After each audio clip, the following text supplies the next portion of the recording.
My name is Pamela Kiambi. I am the founder and director Tujikuze Initiative. I founded Tujikuze Initiative from the passion that I had for young people. I wouldn't take it that young people are out there and they don't have a platform to be able to express themselves or handle issues that really matter to them. And this gave me tickled me to actually create this platform for young people to be able to assess opportunities, to be able to get inspired and empowered in issues that really matter to them. It started out as a platform where young people would come together and share ideas and just talk about the challenges that they are facing and in their communities, and come up with solutions that they would implement in the communities to actually give back, because at the end of the day, young people are the backbone of the community, and it's something that we count on for young people to develop, for young people to be empowered and inspired. And even it goes with our mission, where we want to inspire and empower young people. We want to see them fulfilling their reaching their fullest potentials for sustainable development. Sexual reproductive health and rights, it's one of our intervention areas, and we've considered this because we've seen young people really have this need to get the skills and education. We've seen the need to really educate young people on matters of sexual reproductive health and rights. It's really a need because looking at the childhood and the growth of a child towards the adult stage, where they become an adolescent, where they become a young person, there are many things that they pass in matters concerning reproductive or sexual rights. And having that in mind, we've seen that really there is a need to grow with them. There's a need to really empower them in that area. At the end of the day, we want to see them making informed life choices. We want to see them having to choose for themselves. We want them to be able to have the confidence to actually say no if it's a no, to say yes if it's a yes. At the end of the day, we want to see them empowered.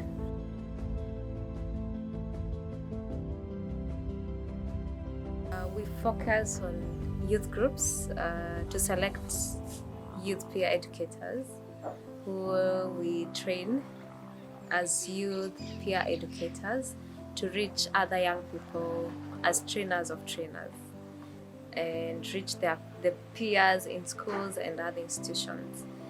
We conduct the trainings in an informal setting, where we have like group work. We have to have an expert in that area of sexual reproductive health and rights, and we engage these young people one-on-one, and we have role plays, we have conversations with the language that they understand, and we engage them also through like I said, group work, and of course presentation, to have the ideas come from them, and of course exchange with them through a conversation that is open.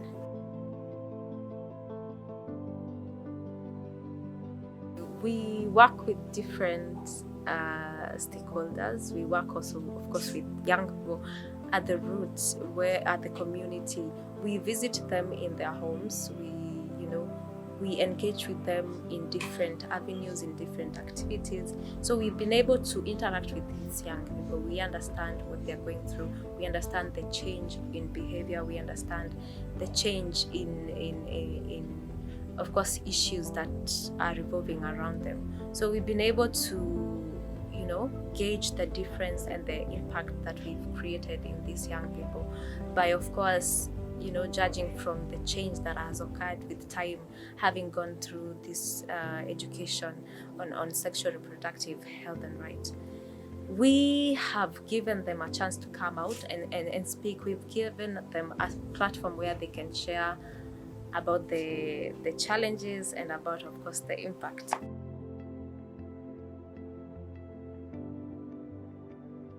As a group of young people organized in an organized, as a community-based organization, that is Tujikuze Initiative, we had challenges of, reaching out to young people in issues that matter to them most, basing on our aim to inspire and empower the young people to fulfill their fullest potentials for sustainable development. Of course, we had challenge of finances, we had challenges of resources, and that really motivated us because we have the passion to reach out to young people, to empower them, especially in matters of sexual reproductive health and rights.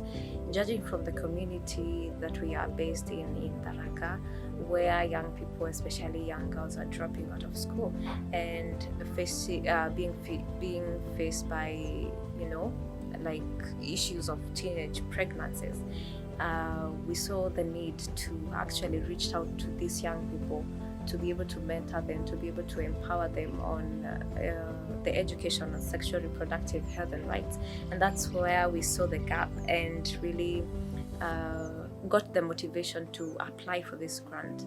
We really are thankful that we were able to get the grant, and we thank our partners for it.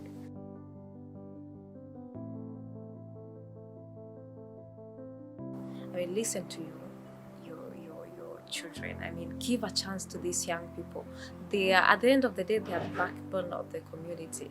Let them talk about sex openly, discuss matters, issues of sexual reproductive health and rights openly. Give them a platform where they can air their challenges and find solutions for the same. And I would also say the same for the stakeholders. Let's join hands, let's work together to enable these young people to be custodian of the community, creating change and having to carry out activities that really empower them. Let's help them organize themselves to be able to carry out activities that bring change in their lives. I would also talk to our partners, come in, let's do this together. Something that we can create a bigger impact in. Let's educate young people on matters of sexual reproductive health and rights. Let's change the world for these young people. I want to say thank you to Jonathan Jackson Foundation and Kubamba for Jengajirani, and as we strive to show some love.